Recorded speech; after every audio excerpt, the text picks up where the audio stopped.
Ladies and gentlemen, and welcome to the Korean War Veterans Memorial Wall of Remembrance groundbreaking ceremony. My name is Colonel Dave Clark, U.S. Army retired, and we're here on sunny afternoon in Washington, D.C. For a very historic event. And I'm joined by my co-host, Tu Stubbs. Hi, Tu. Hi. The Korean War Memorial is one of Washington, D.C.'s most notable monuments. It's been under construction for several months. So everybody's wondering what's behind the fence. So at today's historical event, your curiosities are going to be answered. My name is Tu Stubbs. I am a former U.S. Army captain, and I'm so excited to be a part of this presidential event. We are honored to be here to honor all who have served, and especially all who have given the ultimate sacrifice during the Korean War. We are grateful to recognize and honor the families of the fallen. They, more than anyone else, know and understand the pain and heartbreak of war. Dave? So you saw that beautiful shot at the beginning of our audience. Well, you might be wondering why we have this backdrop behind us. Well, that's because the preparation for the memorial and the Wall of Remembrance has already begun. The first work and the equipment has been staged, and today's big groundbreaking is going to kick things off with an eventual finish date of about 1 year from today. But passersby to the memorial may be saying, hey, why all the walls up? Usually it's very open in this area, but that answers your curiosity. The work has already begun, and all of the dreams that have gone behind the completion of this memorial are about to be fulfilled in the coming year. So that's where we are today. I'd just like to say, before we get started, we have an opportunity to learn a little bit today about the Korean War as well. We have a video that I think kind of encapsulates the key moments of the war. And the Korean War, it was a war of firsts, in addition to being a war of strategic importance. Most people know that the Korean War was instrumental in stopping the flow of communism and keeping South Korea free so that the Republic of Korea could become the great thriving nation and ally of the United States that it is today. But for a time, that was in doubt. And the Korean War was, played that out, and that was an important factor. So what we have is a video that we think kind of encapsulates the key events of the war, and we'll take you through it in sequence. So, it all began on June 25th, 1950. In the early morning hours, South Korean villages woke to the sounds of artillery explosions and 90,000 North Korean troops crossing the 38th parallel.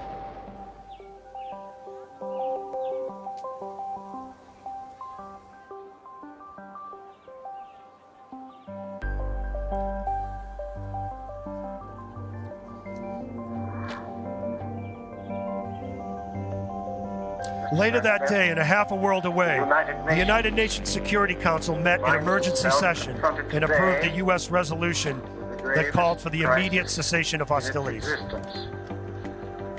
48 hours ago, the Security Council, in an emergency session, determined that the armed invasion of the Republic of Korea by armed forces from Northern Korea constituted a breach of the peace. Accordingly, the Security Council called for a cessation of hostilities forthwith and the withdrawal of the Northern Korean authorities of their armed forces to the 38th parallel. The Security Council also requested the United Nations Commission on Korea to observe the withdrawal and to report. Finally, the Security Council called upon all members to render every assistance to the United Nations in the execution of the resolution and to refrain from giving assistance to the North Korea authorities.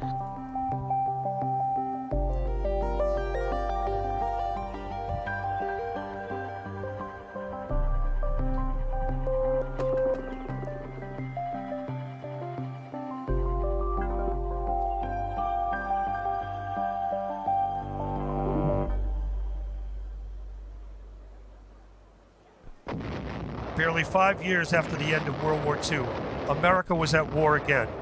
Once again, through newsreels, newspapers, and magazines, the American public soon learned the names of faraway places in a distant country. The 38th parallel, Seoul, Incheon, Osan, Heartbreak Ridge, and the Chosin Reservoir. On Sunday, June 25th, Communist forces attacked the Republic of Korea. This attack has made it clear beyond all doubt that the international communist movement is willing to use armed invasion to conquer independent nations. An act of aggression such as this, it creates a very real danger to the security of all free nations. The communist invasion was launched in great force with planes, tanks, and artillery. The size of the attack and the speed with which it was followed up make it perfectly plain that it had been plotted long in advance. 52 of the 59 countries which are members of the United Nations have given their support to the action taken by the Security Council to restore peace in Korea. Under the flag of the United Nations, a unified command has been established for all forces of the members of the United Nations fighting in Korea. General Douglas MacArthur is the commander of this combined force. The prompt action of the United Nations to put down lawless aggression and the prompt response to this action by free peoples all over the world will stand as a landmark in mankind's long search for a rule of law among nations. Led by the United Nations Command, South Korea and the United States allies quickly joined the fight, each contributing in their own way. Canada, Australia, and the United Kingdom combined to contribute almost 58,000 troops. Luxembourg provided 44 troops, and 5 additional countries provided humanitarian aid. The first U.S. troops landed at Pusan Airport on July 1st, 1950, and quickly saw action 4 days later at the Battle of Osan, the first battle between the North Koreans and the United States. 540 troops were sent to Osan to help slow the advance of the North Korean army, while more U.S. forces arrived. On July 5th, the American troops engaged a force of over 5,000 North Koreans and 36 tanks. Badly outnumbered, the American troops withdrew from the battlefield with about 130 killed in action or MIA. In one of the first major battles of the 140,000-man strong UN command, made a final stand along a 140-mile battlefront. Fighting against an enemy force of 98,000, the UN forces were able to stop the tide of North Korea's invasion. U.S. Marines made an amphibious landing 150 miles behind the enemy lines at Incheon. The landing cut off the enemy from his supplies and caught him in a giant United Nations pincers.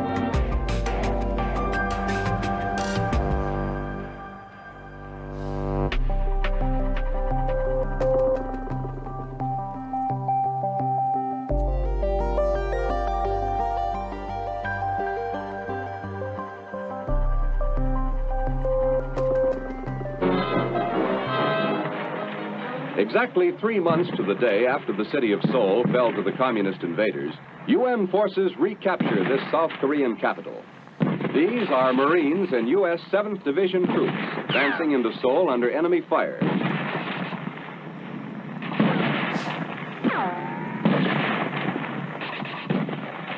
Street fighting rages throughout the city. The Reds have fortified many of the buildings, and Red tanks may appear around any corner.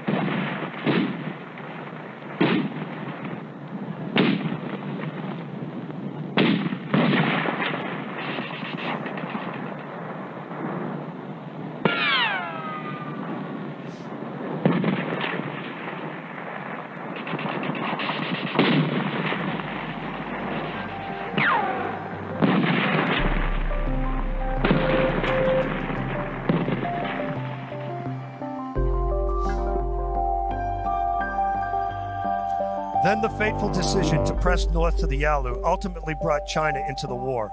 On November 17, 1950, a communist Chinese force of an estimated 120,000 troops surprised the 30,000-strong UN command forces at the Chosin Reservoir under the most brutal of conditions, 36 degrees below zero, mountainous terrain with equipment that would not work under the bitter cold. The UN forces were surrounded. After a 17-day battle, the UN forces were able to escape and fight a running battle back to the Hungnam port. The UN forces paid a heavy cost.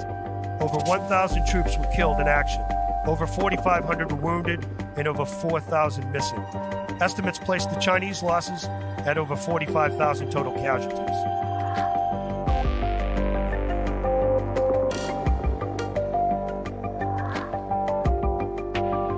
After Chosin and the evacuation from Hungnam, the war shifted into a ferocious battle along defensive lines close to the 38th parallel. This included battles like Heartbreak Ridge.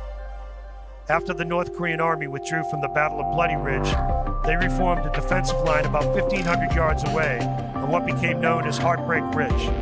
Day after day, the UN forces would mount an offensive attack up the ridgeline, briefly hold the line, and be pushed back by a vicious counterattack. Entire units were wiped out. On October 11th, the UN forces launched a massive counterattack to break the North supply line. After 30 days of fighting, the UN forces were able to secure the ridge.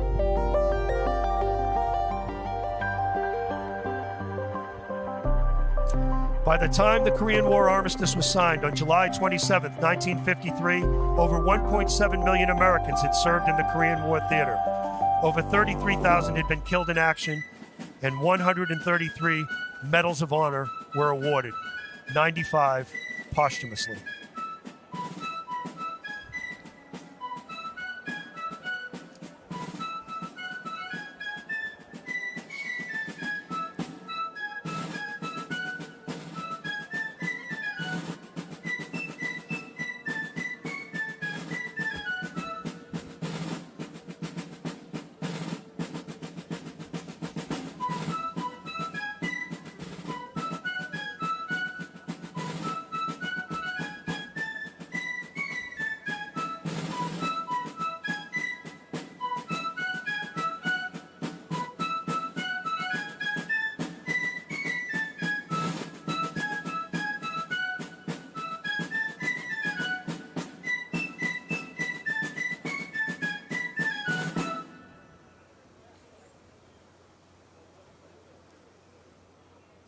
Well, Colonel Clark, why is the Korean War referred to as a forgotten war?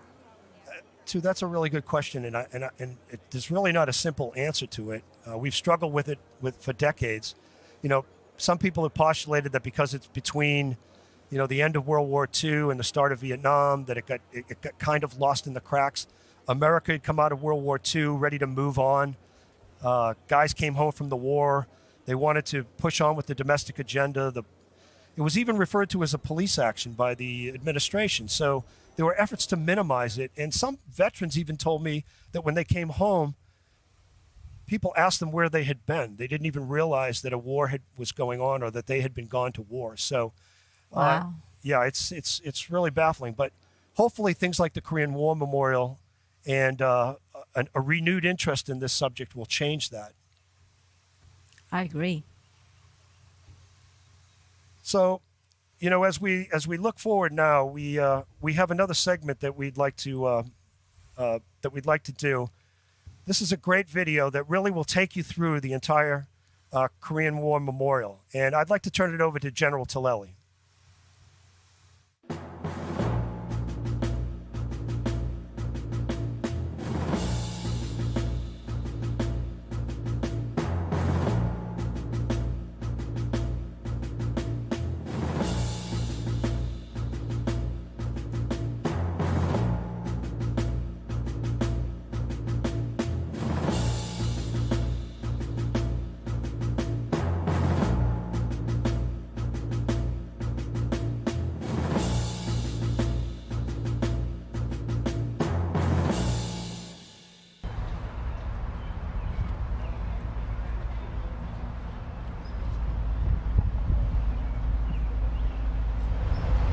I'm John Tillelli, General United States Army retired, Chairman of the Korean War Veterans Memorial Foundation.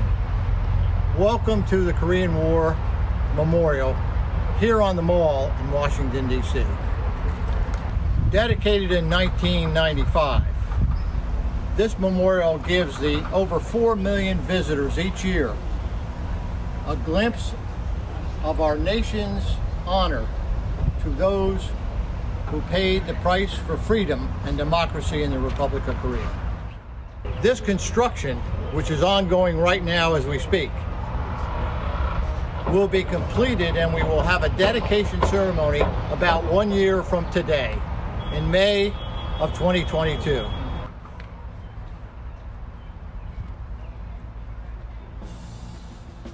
The memorial consists of 4 major elements: the United Nations curb, the mural wall, the pool of remembrance, and the field of service containing the statues, each honoring all those who served in the Korean War. The United Nations curb lines the walkway that leads from the start of the memorial to the pool of remembrance. 18 nations contributed combat support, and 4 additional nations provided medical support to the United Nations forces.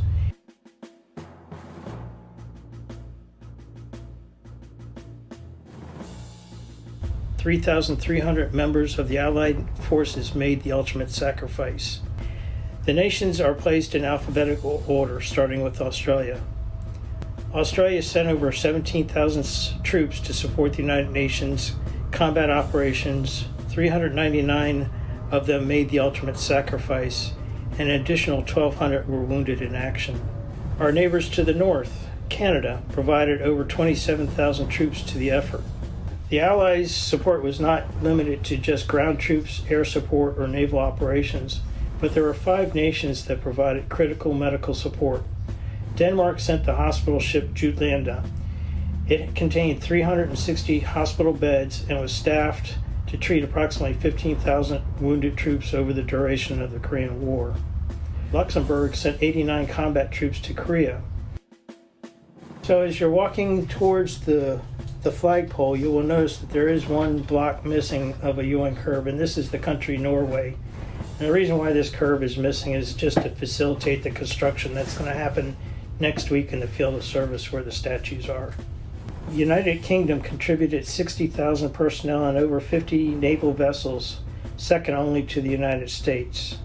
The United States sent 1,789,000 service members into harm's way during the Korean War, of which 36,574 Americans lost their lives.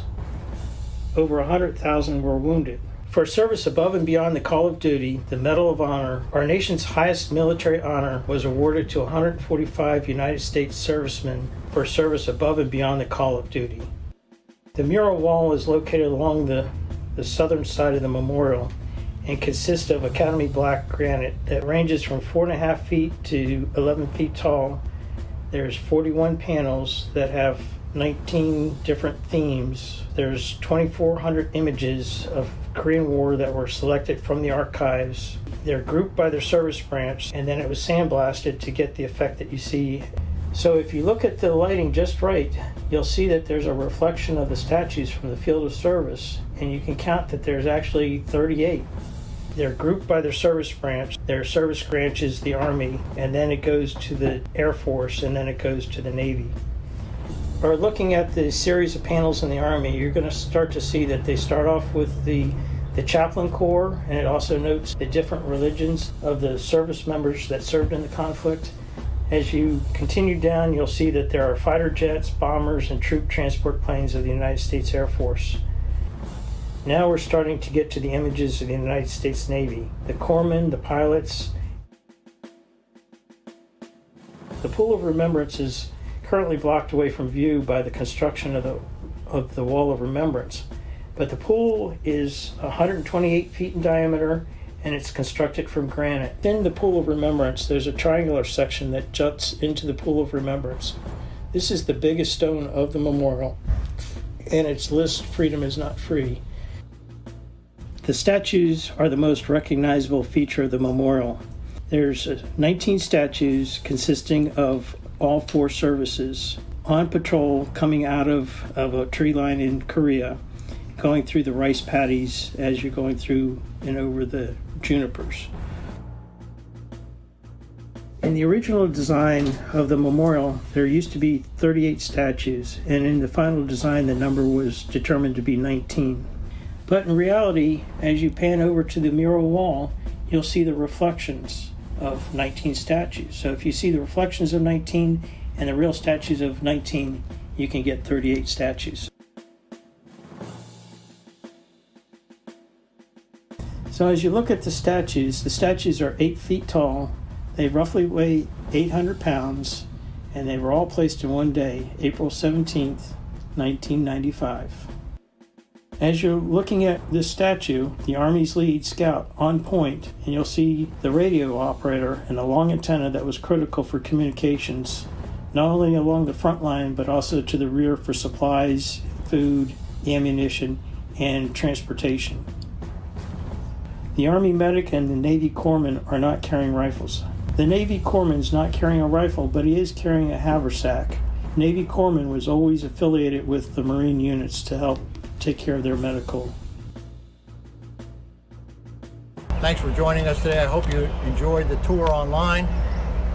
This is a very important memorial to the many veterans and to the many citizens of the United States, to the families of the fallen.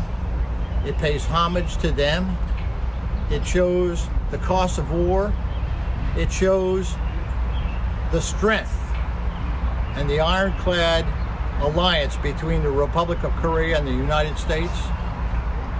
And lastly, it educates our citizens. It educates the over 4 million visitors each year. If you want to know more about the memorial, you can go to KoreanWarVeteransMemorial.org, and that will bring you to the website, and you can not only learn more about the memorial, but if you wish, make a contribution so we can continue building and completing this wonderful memorial.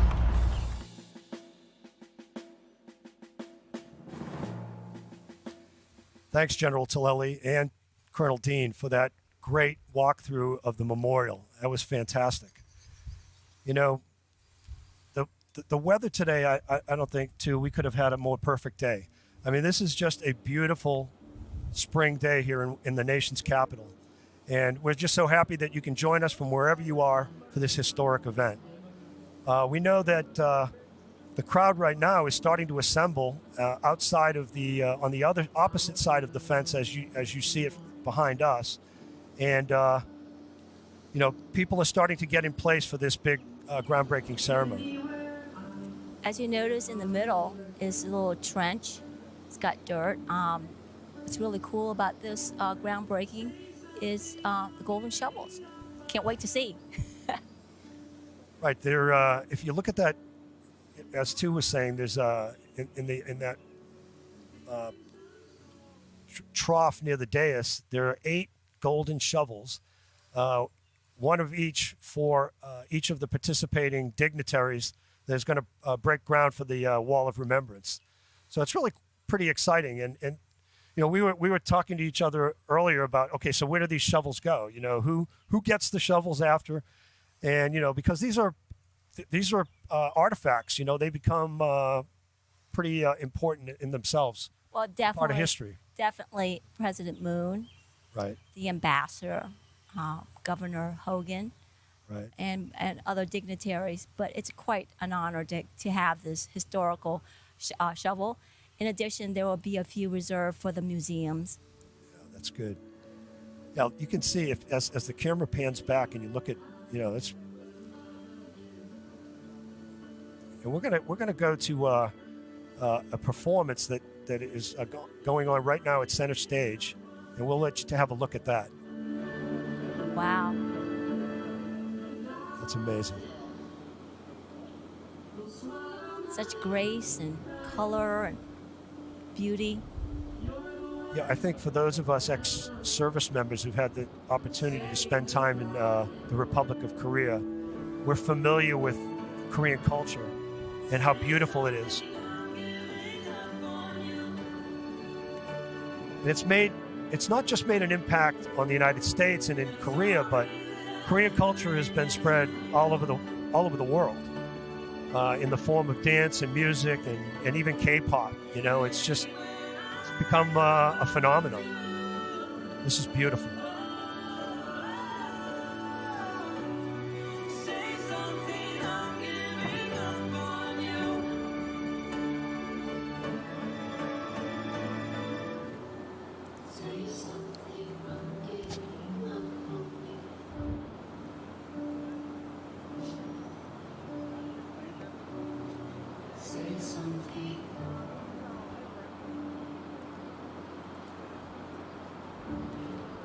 So, for those of you out there that are not familiar with Colonel Bill Weber, let me just talk to you for a moment. Colonel Weber has been the driving force behind not only the Korean War Veterans Memorial, its original construction, but this new project, the Wall of Remembrance, for well over a decade. It's really been his life's work. He's an amazing soldier, an American hero, a treasure. And our friends at the American Veterans Center have put together a beautiful interview, and I'd like to go to that video right now if I could. Thank you.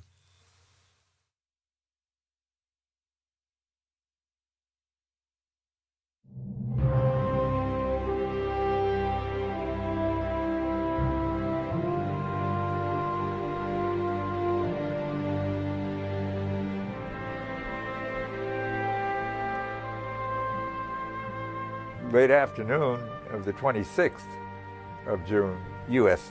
time, we received information that there had been an altercation in Korea and found out that we had been alerted to go to Korea. And my battalion was attached to the 1st Marine Division for the battle for Seoul. And we remained attached to the 1st Marine Division until Seoul had been secured. The Chinese had clearly signaled that if American forces continued to advance to the Yalu, they would enter the war, because there's no way the Chinese wanted the United States on their border, which occasioned their entry into the war.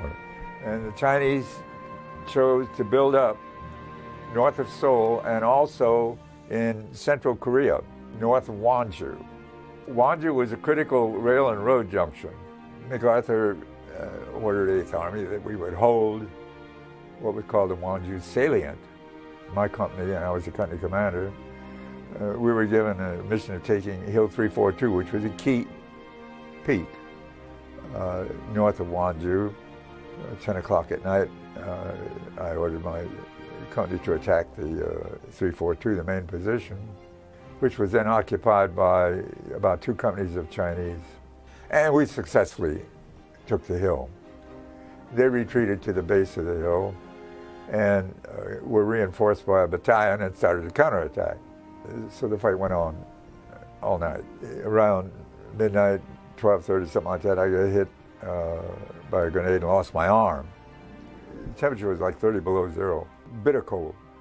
So blood congealed immediately, which saved many lives, strangely enough. My first sergeant wrapped it up. I had no pain. I continued to lead my company.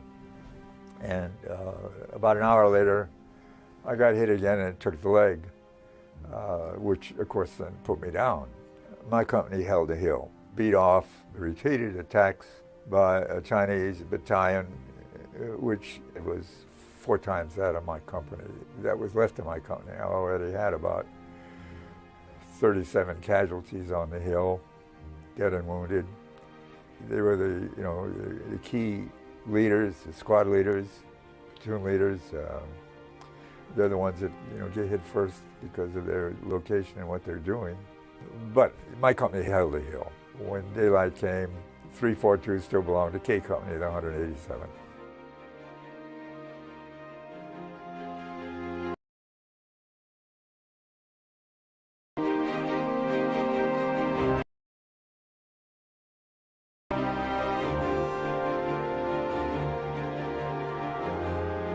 People who come to the Korean Memorial are justified.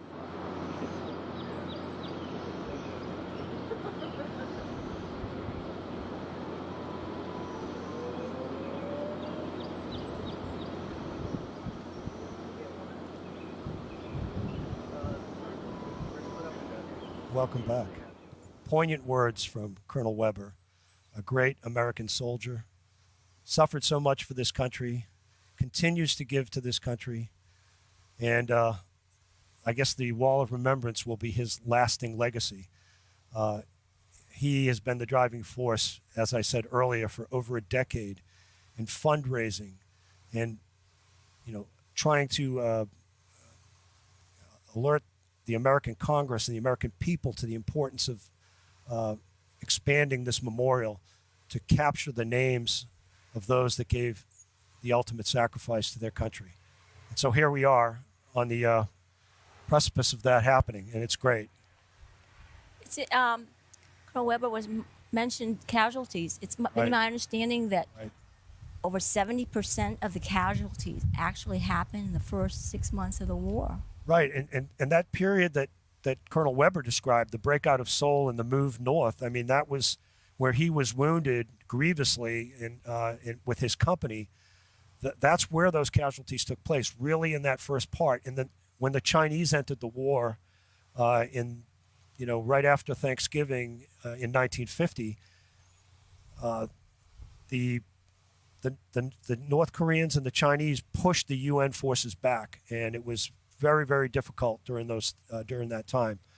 And after that, the war, while there was great loss of life and still a lot of ferocious fighting to go, it kind of fell into a war of back and forth over very close to the 38th parallel where the original lines were drawn. So, yeah, it's true. Most of the casualties were early in the war. Well, this wall of remembrance, we're going to have just under 40,000 names organized in different categories from U.S. forces, KATUSA, as well as the United Nations.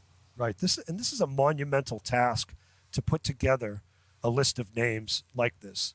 You just try to remember, the various, just try to think through the difficulty of getting names correct, right? On a list of 100 people at some other kind of event. Try to, extrapolate out to 43,000 and trying to get that right. And it's so important to get it right because this is an honor to those people that made the ultimate sacrifice for our country. So I know a lot of effort has been put into that by the Korean War Veterans Memorial Foundation to get it right. And it's going to be a lasting tribute to all who served. Well, today's event is extremely important, and there was a lot of interest. We have over 300 guests RSVP. This is a invitation-only presidential event, right. So we've got people all over. Yeah, it's really amazing. You think about it, to have the President of the Republic of Korea here on site at this event. I've been here for many events before, and the Republic of Korea is always ably represented, usually by the ambassador himself to the United States from the Republic of Korea. But to have President Moon himself here, that's amazing. So many people know he's in town as part of a summit with President Biden, and so this is a perfect opportunity for him to come and consecrate this really sacred ground. Dave, you served in Korea, and you also, can you share with the audience, how dedicated the Koreans are to this war and how they've recognized this? too. It's amazing. I mean, I think of all the allies that the United States has had in various wars, and I can't think of a single ally that has been more devoted to American servicemen than the Republic of Korea.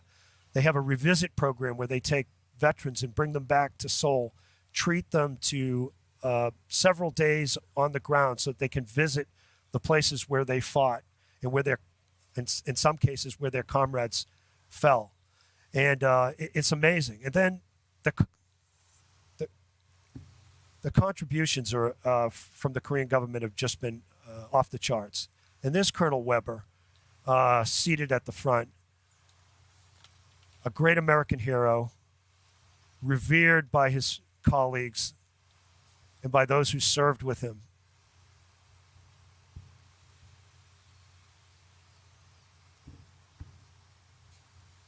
Okay.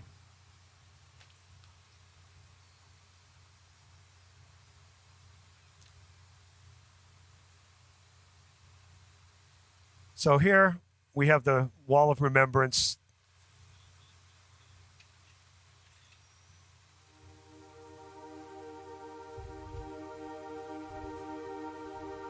There's a sample of this for the groundbreaking ceremony.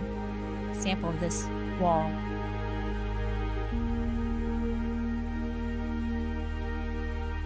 These are the renderings of the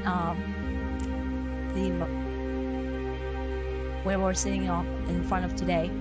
The renovations include not only the Wall of Remembrance, but also enhancements to the landscaping, planting the proper size junipers, the linden trees, the reflecting pool. Yeah, the linden trees are beautiful. Yes. Absolutely. I mean, that's one of the features of this memorial, and those are going to be replaced. And I understand the juniper bushes that are around the figures are going to be the original, the planned juniper bushes. So the old ones are going to be pulled out and the new ones replaced. The lighting is going to be improved. They're going to go to all modern LED lighting, which will make it truly spectacular. This is one of Washington, D.C.'s premier attractions anyway, particularly at nighttime. So this is going to be enhanced even more by the lighting that will come with this renovation. So when we talk about the Wall of Remembrance, which is certainly the featured piece of this, there's going to be many, many other improvements to the site as part of the plan. The figures, the statues are going to be repolished and refinished. The United Nations granite is going to be repolished, and their letters are going to be raised.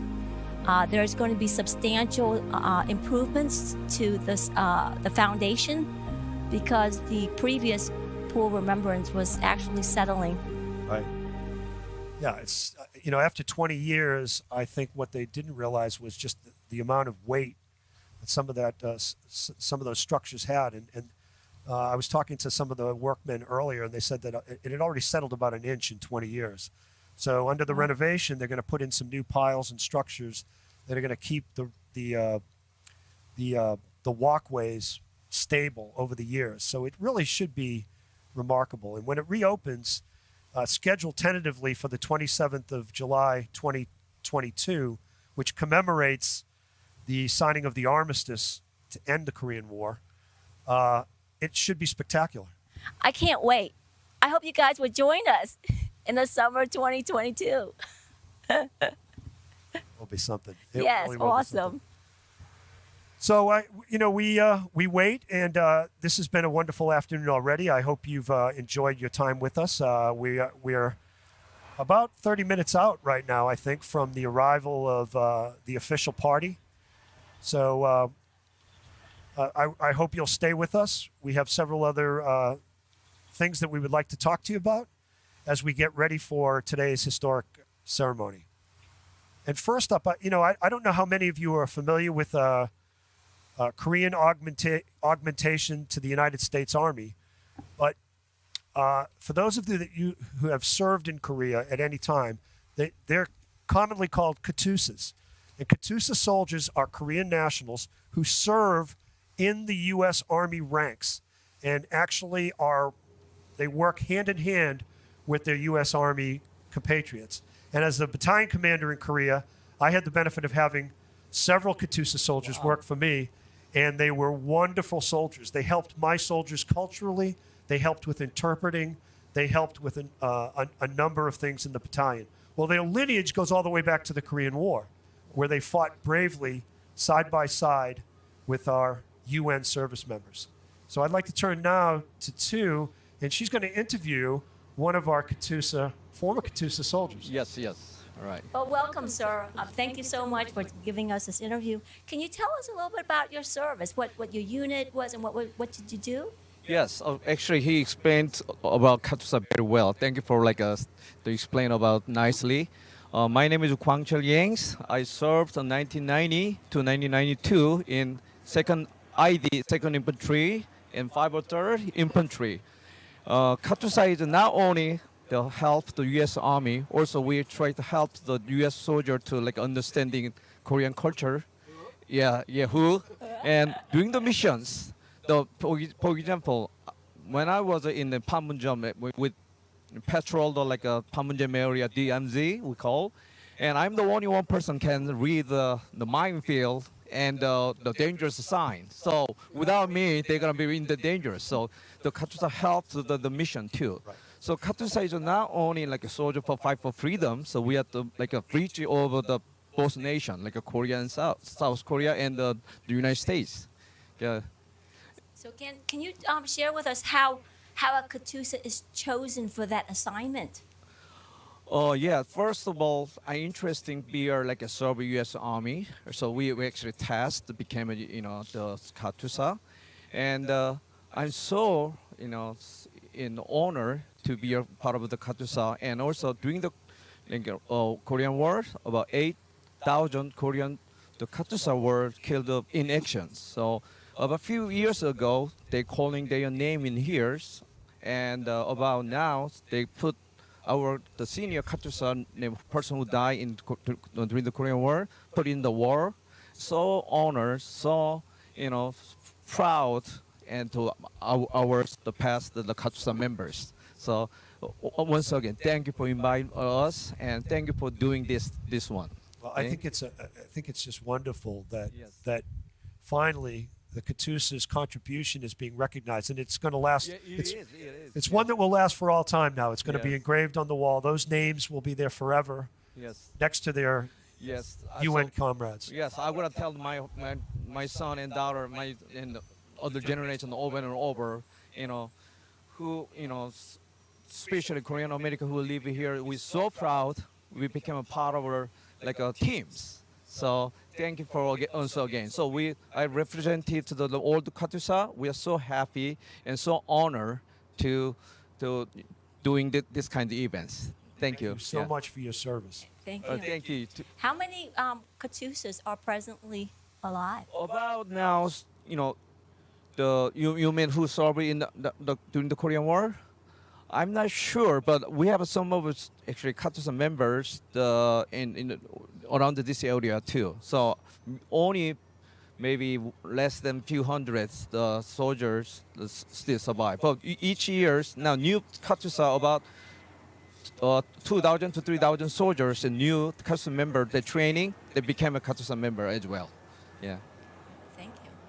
So what years you was in serving KATUSA? So I served, in Korea. Yeah, so I served in Korea 3 different times, 97 to 99, 01 to 03.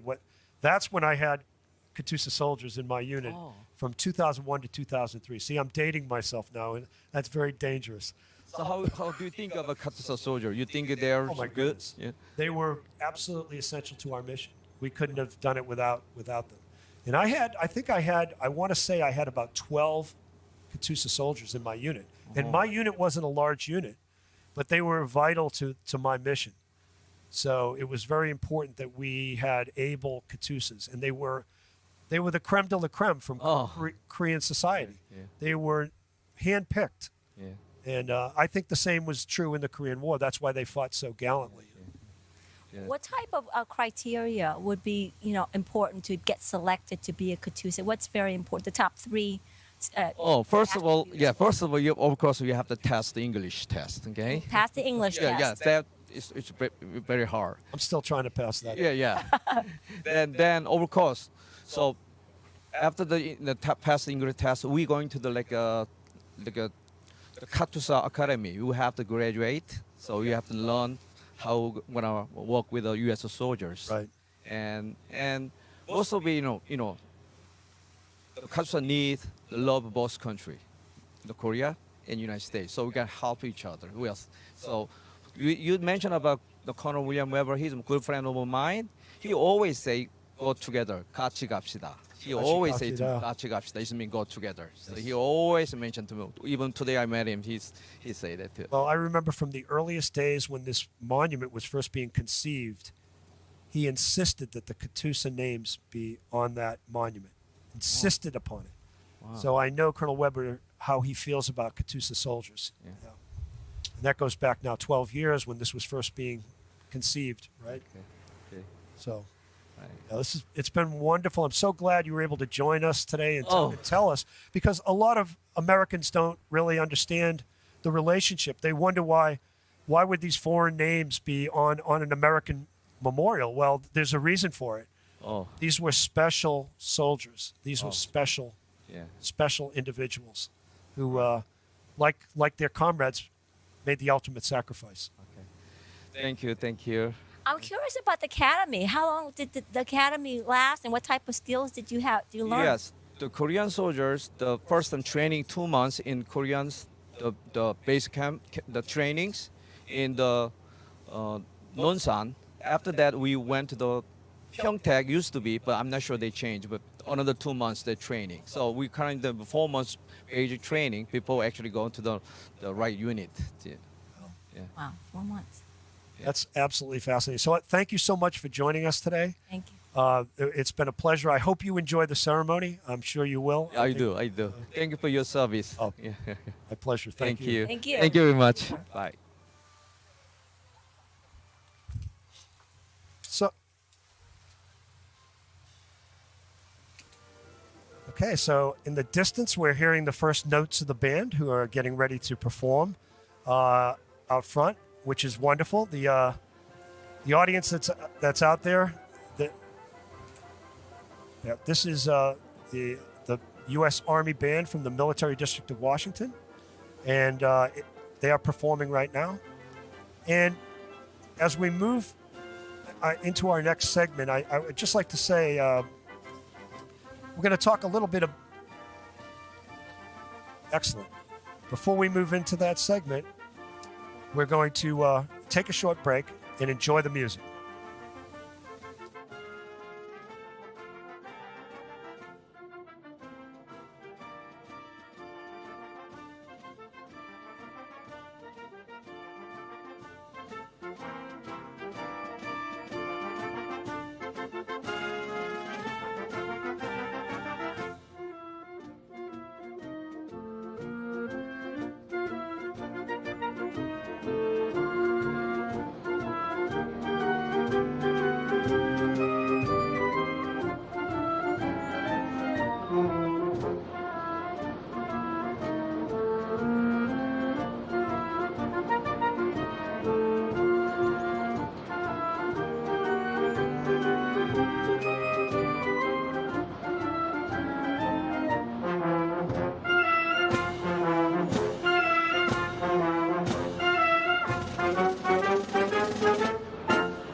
Well, this is a great segment, and we're honored to have with us today Mr. Charles McGovern, who's going to talk a little bit about the experience of his brothers in the Korean War. And I'm going to turn it over to Tu, who's got a couple of really poignant questions, I believe, for Mr. McGovern.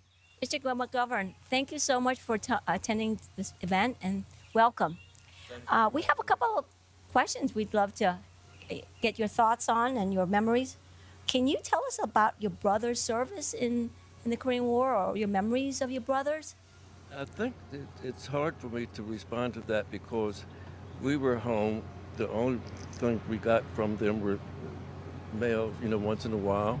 And for me to go back that many years, it's kind of hard to say specifically what they did or how they accomplished it. And I think that in the citations that they both received, it's all spelled out in detail. And For those in the audience that don't know, Mr. McGovern's older brothers, one received the Medal of Honor for his bravery, and the next younger brother, Jerome, also received the Silver Star for his service.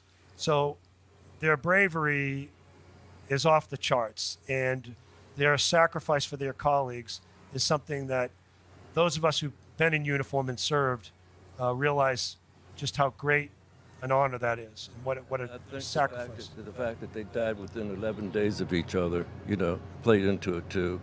And that they died in the January, first part of February. It took until November of that year to have them back here to be buried in Arlington Cemetery. Right, and anyone that wants to know more about the brothers' story really should Google their story, read the citations that they received for their medals. And there's a website, McGovernBrothers.com. Outstanding. Okay.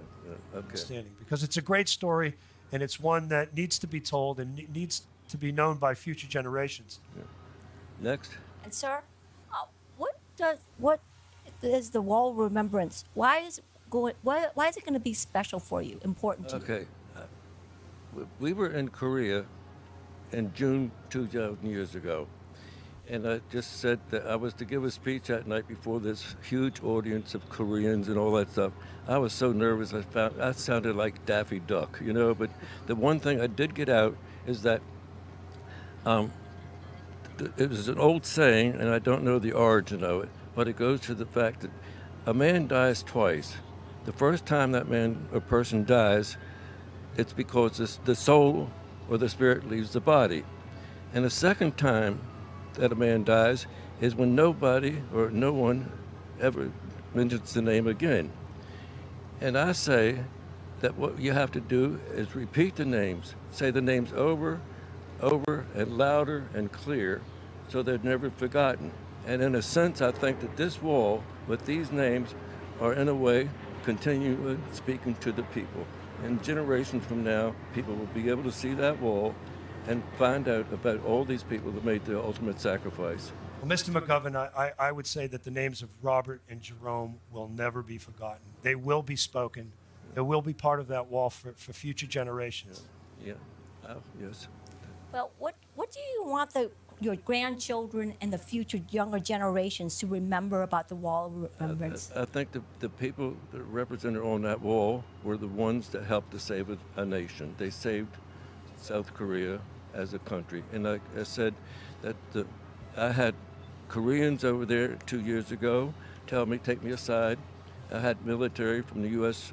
over there take me aside and say that what they did not die in vain, that they saved our country. And I thought that gets to you, that tears to you, Sure does. And I think that's, for Robert and Jerome, it's the same for many veterans who served over there. Yeah. They should be very proud of the accomplishment. At the end of the war, a lot of people said, well, it was a stalemate. It ended in a tie, right? The war wasn't decisive. But now look at 70 years later, the Republic of Korea is a great country, a great ally, one of the great nations on the planet. And it wouldn't be so if it wasn't for those men's sacrifice. There's one element, too, is that we met a couple at the Pentecost from the state of Washington. And Mr. Pentecost, Bill Pentecost, brother, was missing in action. And you never have a closure to that. And I think, at least in our case, we know where Bob and Jerome are, and it's a comfort in a way to know that we can go to Arlington and see them, visit side by side. Yes, sir. What was it like growing up with your two brothers, Robert and Jerome? Do you recall some early memories of them when you were little? Well, I was only about 8 or 9 years old, and that's. It was just yesterday, that was, Charles. That was 89 years ago, so it's kind of hard. But the other thing is we didn't have email and all this crap. Oh, whoops, I'm sorry, all this stuff nowadays. And the kids, they went out, they played. They were in the alley. They playing kickball and all that stuff. And Bob, when he was about 14, 15 years old, started a group called the U.S. Junior Marine Corps. And he had about 35 or 40 kids from that neighborhood that would come on Saturday and march up and down the alleyway. The Washington Evening Star came and did a story on it because these kids, Right. And that's the kind of guy he was. And Jerome was there with them. And I was like the mascot, So they were born leaders. They were really born leaders. I think so, yes. Yeah.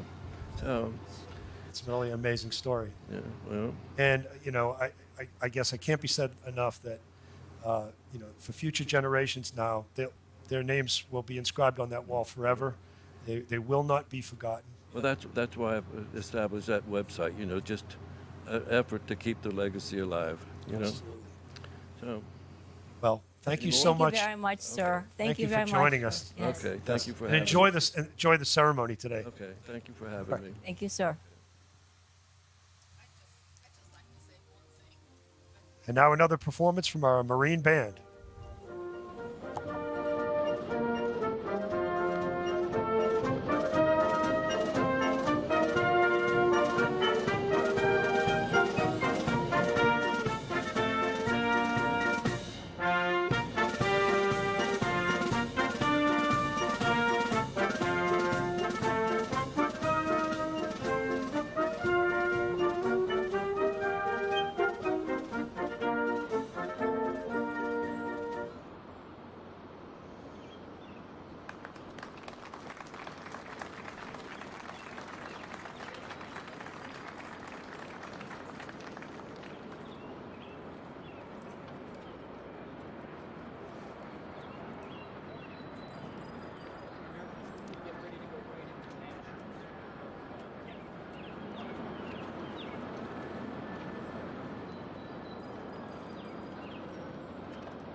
Welcome back.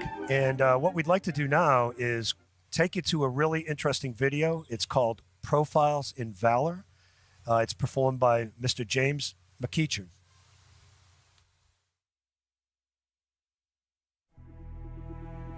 Late night, August 11th, 1951. Near the border between North and South Korea, a patrol of American soldiers of the 2nd Infantry Division prepare to move out on a mission to rescue the body of a fallen comrade captured and killed the night before. Assigned to lead the patrol was First Lieutenant Henry A. Schenk, a 29-year-old officer who had emigrated from Austria at the age of 6. Among the dozen men from the company who volunteered for the mission was a young soldier from New Jersey, James McGovern. We were assigned to go on a patrol to rescue one of our guys, and we walked into an ambush. In an instant, the silence was broken by the crack of gunfire and the explosion of grenades, followed by the shouts and screams of wounded men. Fire incoming from all directions, one by one the Americans fell. Shot through the thigh, McGovern returned fire, all the while watching in awe as Lieutenant Schenk directed their desperate defense. I was the point man on the patrol. So my lieutenant just started firing and firing after we encountered the enemy, of course. Started firing and firing. This was the Lieutenant Schenk. He was the bravest man I'd ever seen in my entire life. And we were just annihilated. We were not exactly sure about what happened because there were only 2 survivors. It was me and this blonde-haired boy. I got wounded in both legs, and then the bullet fragment I still have here in the located between the ribs. Determined to assist his commander, the wounded McGovern desperately began crawling toward the lieutenant's position. A sudden explosion rang out. McGovern watched as Lieutenant Schenk, fighting to save his men, fell to the ground. Seconds later, another blast hit near McGovern, and all went black. I woke up in a creek. How did I get in the creek? I just don't know. And then the first thing that happens when you have a stomach wound is to get thirsty. And so that's what I did. I started drinking this filthy, slimy, phosphorus-laden water. The severity of his injuries quickly became apparent. He could barely move, the taste of gunpowder filling his mouth as he clutched his wounded abdomen. And the guy, this blonde-haired guy, approached me from out of the darkness and said, he challenged me, who goes there? And I said, I'm an American soldier. Who are you? And one thing led to another. He exposed himself and he came to look at me and said, oh my God, you're wounded. And so he tried to lift me because he didn't know if the Chinese were coming back or not. And so he carried me away to safety, made a tourniquet out of his fatigues. And then we got a few feet away from, a few yards away from the creek. And then he started nursing, trying to cover up to stop the bleeding on the left leg, which I thought they were going to have to amputate this leg. Well, what it was just a long piece of shrapnel about that long. I saw it that they when I got to the hospital. The other leg had something like little pitted marks here. But the one in the stomach, that's where I kept getting the stomach ache from the wound. And the scar runs from here to right about there. But this guy was determined he was going to save my life. And by God, he did it. And he did do as I said. When I said to him, I never got your name. And he got me down to set me down so that the medics could take care of me when we got back to our lines. He said, I said, I never got your name. And he said, I never got yours either. Maybe it's better that way. Sometimes names have a way of changing people. And then he just went away. James McGovern was evacuated to Japan and eventually returned home to the States. He would go on to become a noted author, an actor, and in 1973, he became one of the first African Americans to star in a primetime television drama with NBC's Tenafly.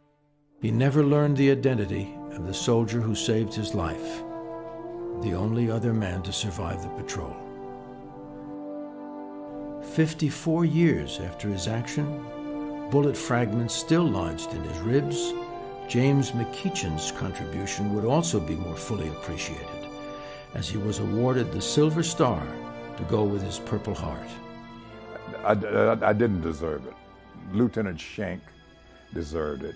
The blonde-haired boy did as well, because he saved a life. If it hadn't been for him, I wouldn't be here today.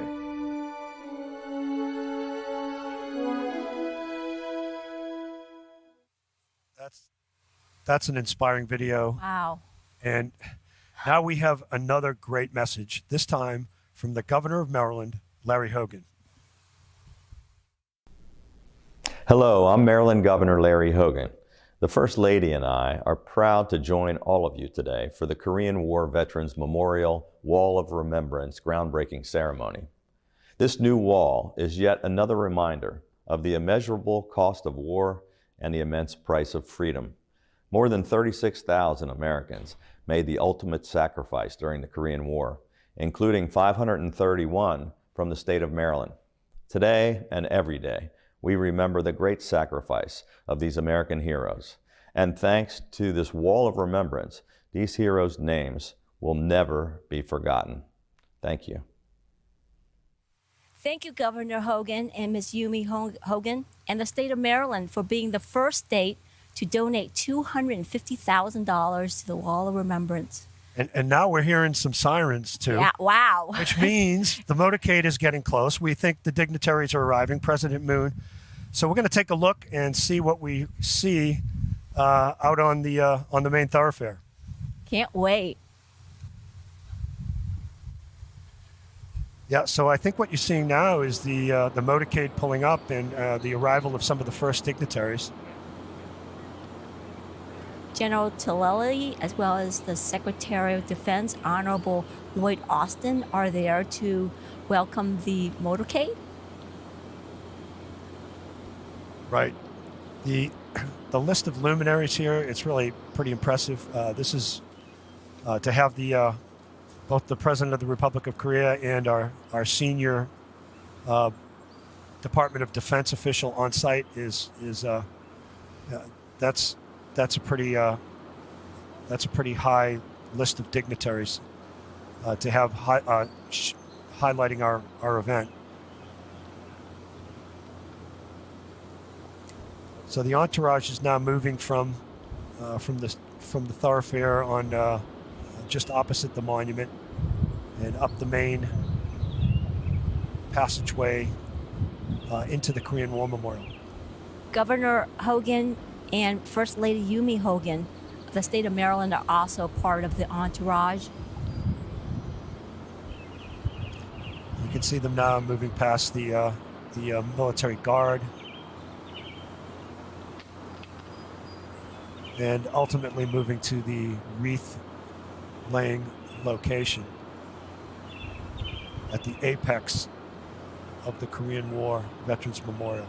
You can see those stainless steel figures in the foreground that are really the iconic look of this memorial.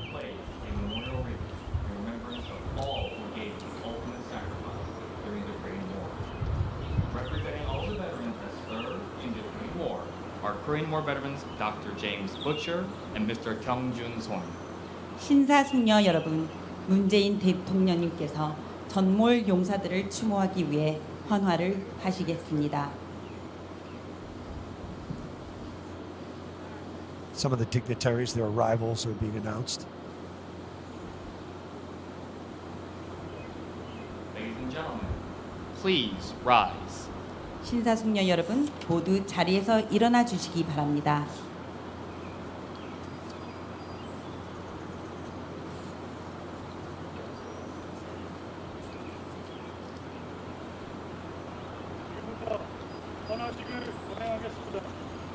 Now, we will begin wreath-laying ceremony.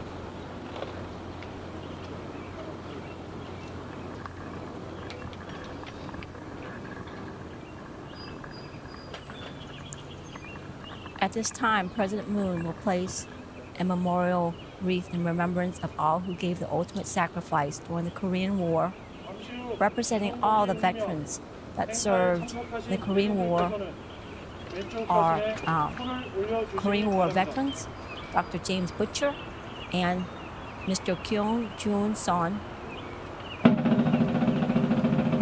He's placing his hand over his heart to show respect and honor. Plenty of tops.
Now the dignitaries will begin to move towards their places, and they will be announced All the way. to the audience. Let's see the lead elements of the party now. Ladies and gentlemen, it is our great honor and pleasure to welcome the President of the Republic of Korea, President Moon Jae-in. 지금 문재인 대통령님께서 입장하고 계십니다. 박수로 환영해 주시기 바랍니다.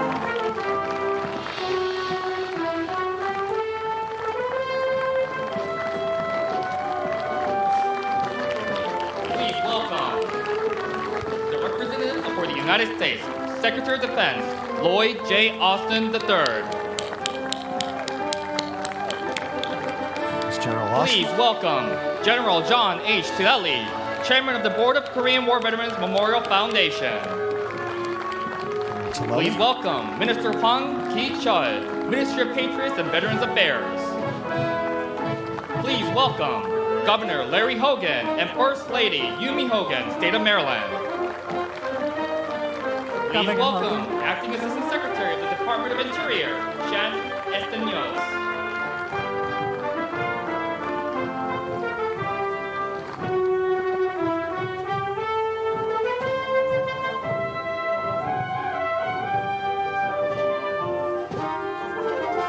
Ladies and gentlemen, please be seated. 자리에 앉아주시기 바랍니다.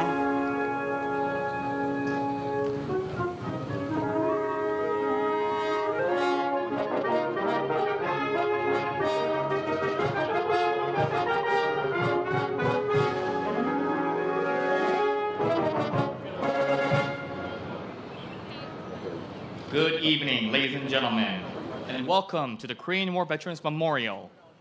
We are honored to have you here with us today, both in person and with those at home viewing today's special event.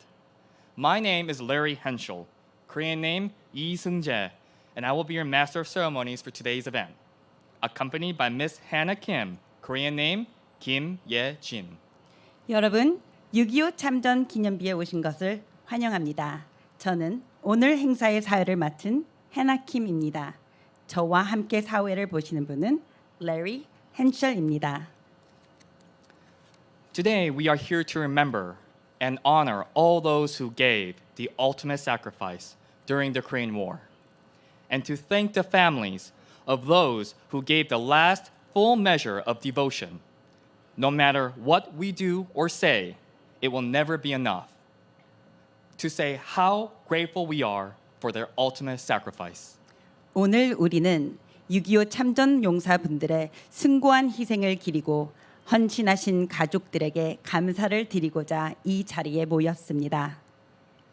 Recognizing, quote unquote, freedom is not free. 여러분, 자유는 결코 거저 주어지는 것이 아닙니다. Ladies and gentlemen, please stand for the presentation of the color guards for the Republic of Korea and the United States of America, followed by the national anthems. 여러분, 양국 국기가 입장하겠습니다. 모두 일어서 주시기 바랍니다.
Colors turn, march.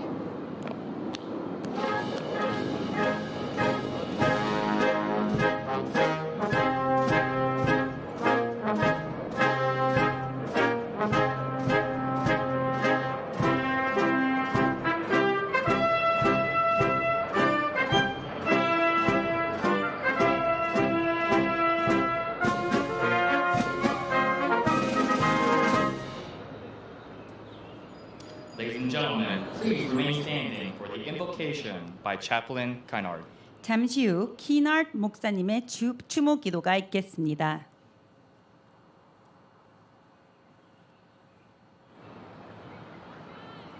Would you bow with me, please?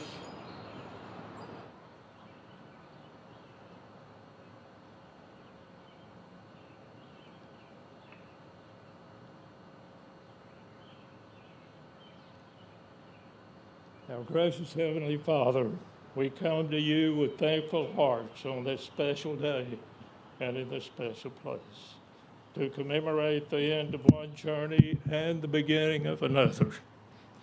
We ask your blessings on what will be done here, and pray that the names to be inscribed will be known for their sacrifice to enable the people of South Korea to live in freedom.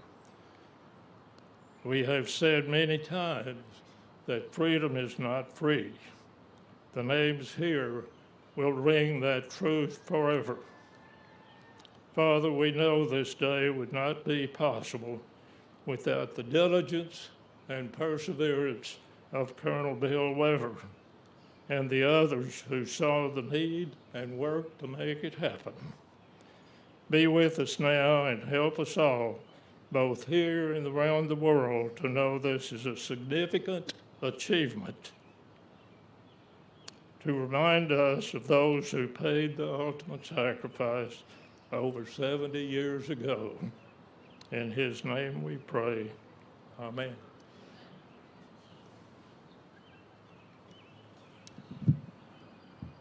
Ladies and gentlemen, please be seated.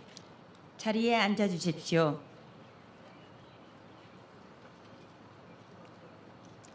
I would now like to introduce the chairman of the Board of Korean War Veterans Memorial Foundation, General John H. Tillelly, to give his welcoming remarks.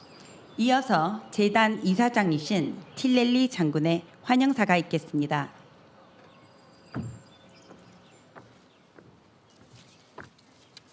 President Moon, Ambassador Lee, Governor Mrs. Hogan, Secretary of Defense Austin, Minister Wong, Superintendent Reinbold, distinguished guests, the families of the fallen, and most importantly, the many veterans of the Korean War who fought and guaranteed freedom in the Republic of Korea.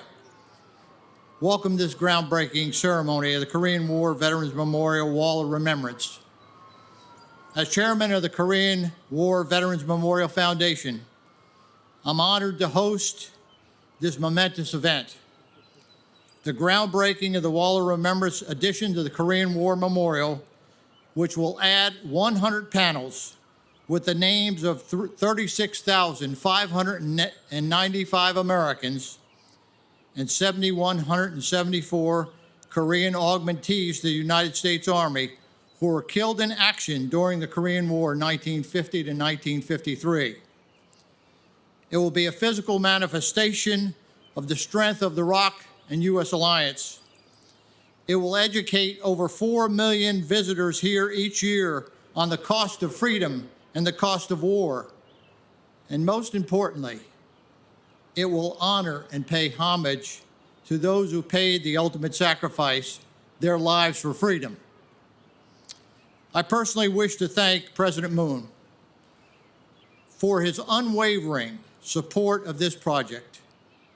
I want to thank the Ministry of Patriots and Veterans Affairs, the ROK National Assembly, the Korean Veterans Association, the National Park Service, and the generous contributions of the citizens of the Republic of Korea and the many American and Korean individuals, organizations, and corporations that donated so generously to make this happen.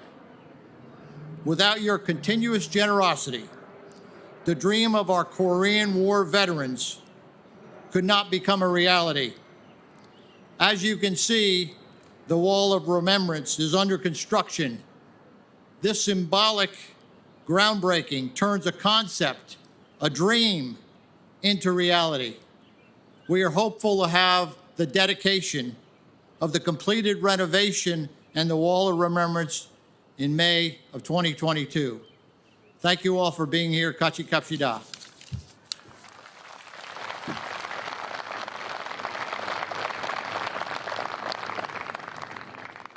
We will now have the playing of Oh Danny Boy and Arirang by cellist Kim Jong-bin. 다음은 첼리스트 김종빈님의 데니보이 아리랑 공연이 있겠습니다.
Ladies and gentlemen, we will now have the President of the Republic of Korea, President Moon Jae-in, give his welcoming remarks.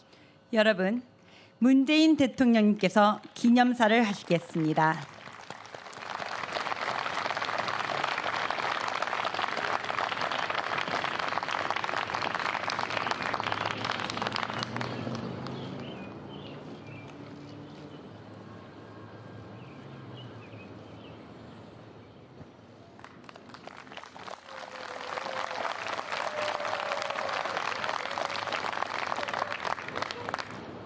존경하는 참전용사와 Honorable Korean War veterans and bereaved families.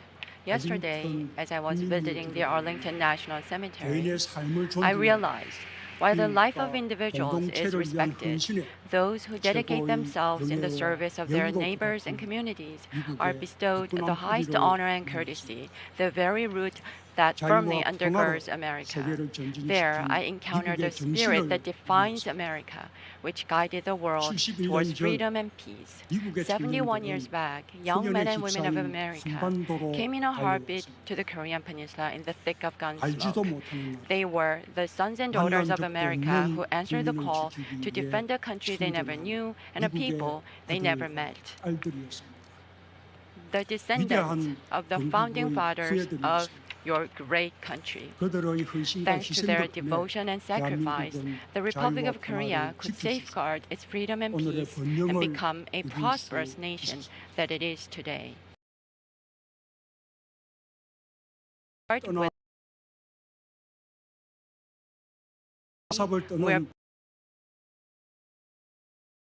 be home to the names of 43,769 such heroes.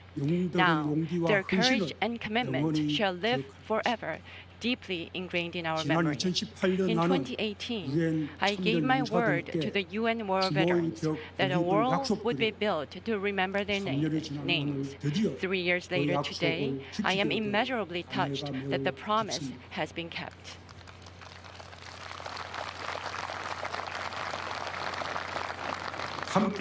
With us today are Colonel William Bill Weber and other veterans, and I express my most profound respect to them.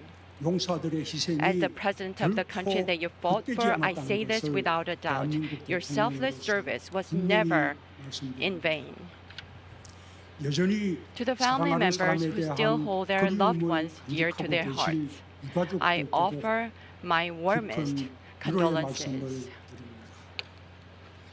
Notwithstanding the challenges, the Wall of Remembrance initiative continued to progress thanks to Chairman John Tilley of the Korean War Veterans Memorial Foundation and his staffs. Also pitching in were the Korean Veterans Association and its affiliated bodies, business communities, Korean American Women's Association, Korean associations in the U.S., and Korean Americans. I thank you all from the bottom of my heart. Celebrating this occasion today with us is Secretary of Defense Austin, and at the same time, Governor of Maryland Larry Hogan and the Yumi Hogan. I would like to thank you for your participation today. Today, I was reminded of a remark President Biden made in his inaugural address. We will lead not merely by the example of our power, but by the power of our example. It was with the power of values that America changed the world. A nation belongs to its people, and everyone is free and equal without any discrimination. These founding principles of America have now become universal values shared across the world. Korea was no exception. It was with the power of those values that we surmounted the colonial rule, war, dictatorship, and poverty.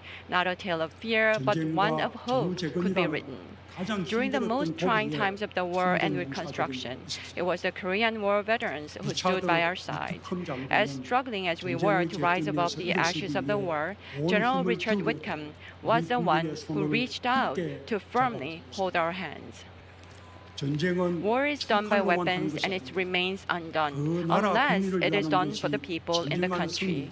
These words of the general before the U.S. Congress inspired a standing ovation. Greater quantities of aid supplies and grants were so approved.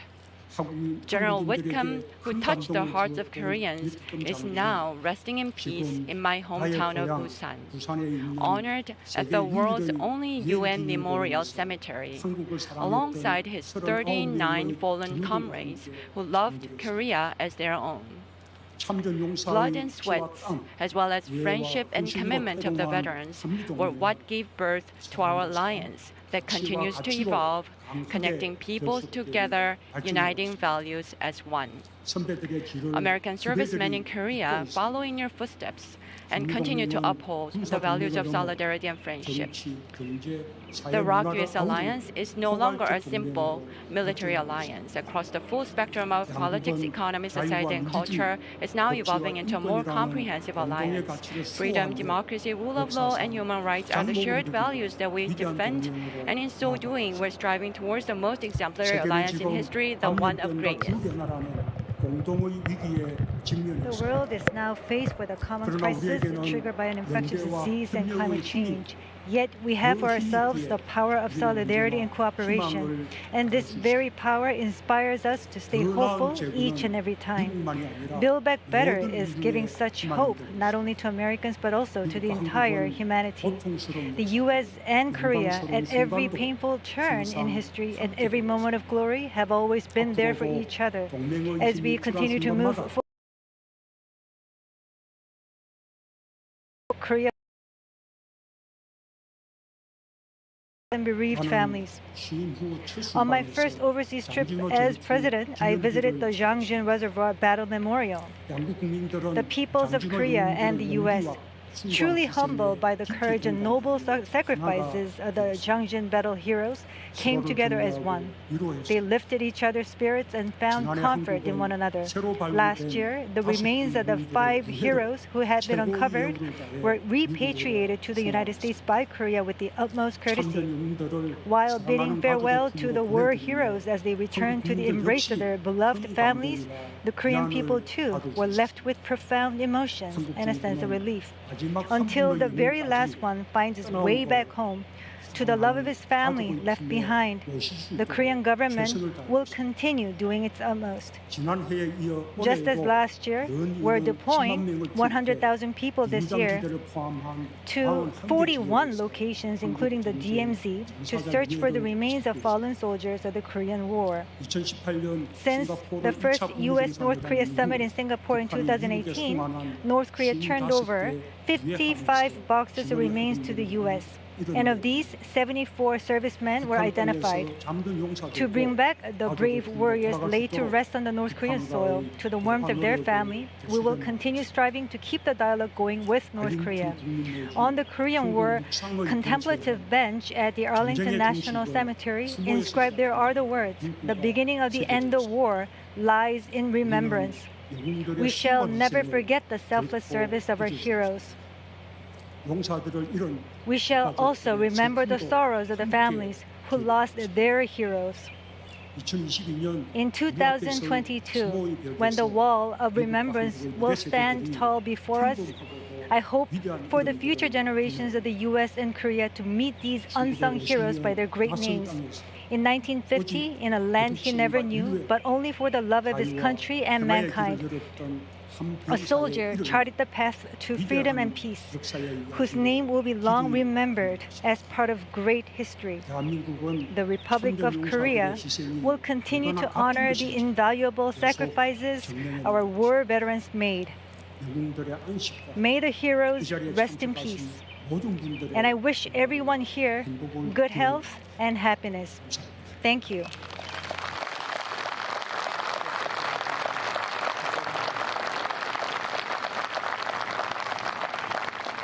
Ladies and gentlemen, the official party will now prepare for the groundbreaking of the Wall of Remembrance. 이어서 추모의 벽 공사의 시작을 알리는 행사를 진행하겠습니다.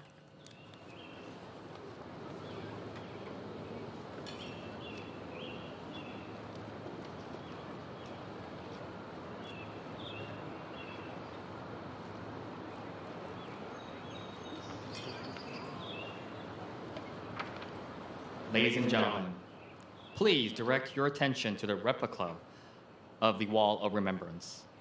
President Moon, Secretary Austin, Mr. Charles McGovern, and Dr. Paul Cunningham will now reveal the first stone replica of the Wall of Remembrance. 먼저 문재인 대통령님과 오스틴 미 국방장관, 찰스 맥거버님, 폴 커닝햄 박사님께서 첫 번째 명판 제막을 하시겠습니다.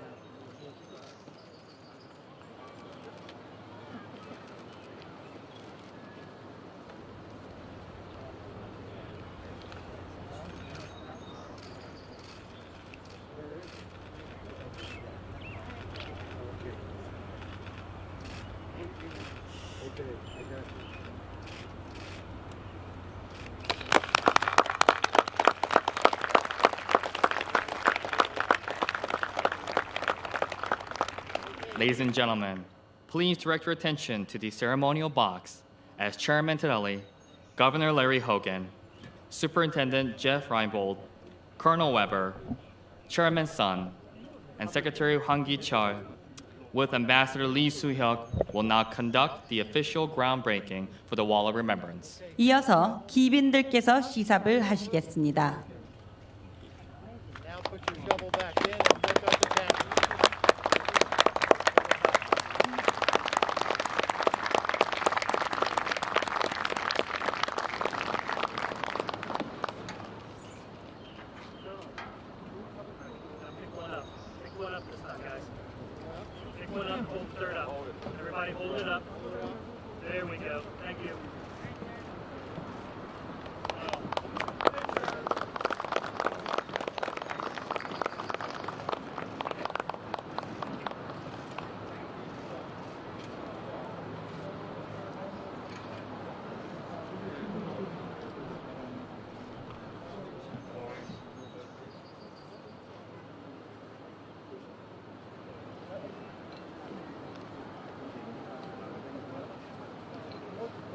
Ladies and gentlemen, this concludes today's ceremony.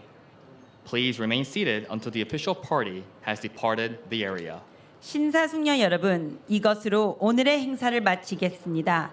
주요 내빈께서 자리를 떠나실 때까지 자리에 앉아 주시길 바랍니다.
So I guess we're coming to the conclusion of the ceremony. Everything you got to see, the ceremonial shovels, each of the dignitaries shoveling a small bit of dirt as symbolic to this great groundbreaking, which in a year from now will result in a completely refurbished Korean War Veterans Memorial. So it's really going to be quite amazing. President Moon's speech was very, very heartfelt. I just hit very key points that were important. I think it was amazing. Yeah, especially the repatriation of the missing in action. It's very, very important to us. Right. I think some of the themes. I thought the inscription on the bench of remembrance, which those who've been to Arlington Cemetery know that it's very close to the Tomb of the Unknowns. And the inscription was quoted by President Moon. The beginning of the end of war lies in remembrance. And I think that's a fitting comment for a Wall of Remembrance dedication, right? I mean, it was absolutely beautiful, spot on, and kind of encapsulates what a lot of people in the audience are thinking. The themes that he hit, I think, are great. They resonate with us today. I mean, the strong alliance between the United States and the Republic of Korea, our shared common values, and the power of hope, the power of our example around the world. These are all themes that President Moon pointed out during his remarks. And as you said, the repatriation of soldiers, which is so important to both Very important. our Republic of Korea colleagues as well as our own families of service members who are still missing in action. So it's been a wonderful day. It's been an incredible opportunity for me. I'm thrilled to have had an opportunity to do this, especially to do it with you two. It's been great. It's been a lot of fun. I hope you enjoyed yourself. Yes, it's been an absolute pleasure working with you, Colonel Clark. I also want to thank our military service members and their families serving all over the world, watching this. The United Nations Command, Armed Forces Network, and great Americans such as yourself watching this broadcast for this historical event, this groundbreaking event. Please stay tuned for summer 2022 when this is going to be completed. It's going to be an awesome edition. And we would encourage you to not only visit the memorial, but please donate. Donate graciously, generously to the website below. Thank you so much, and we'll see you next summer. Goodbye. Goodbye.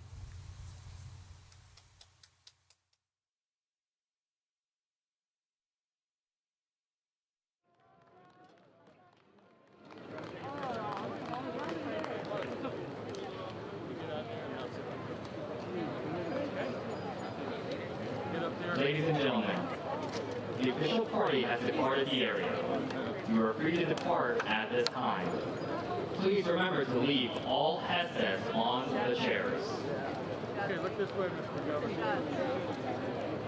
지금부터는 이동하셔도 됩니다. 행사간 사용하셨던 헤드셋은 자리에 꼭 놓아주시기 바랍니다.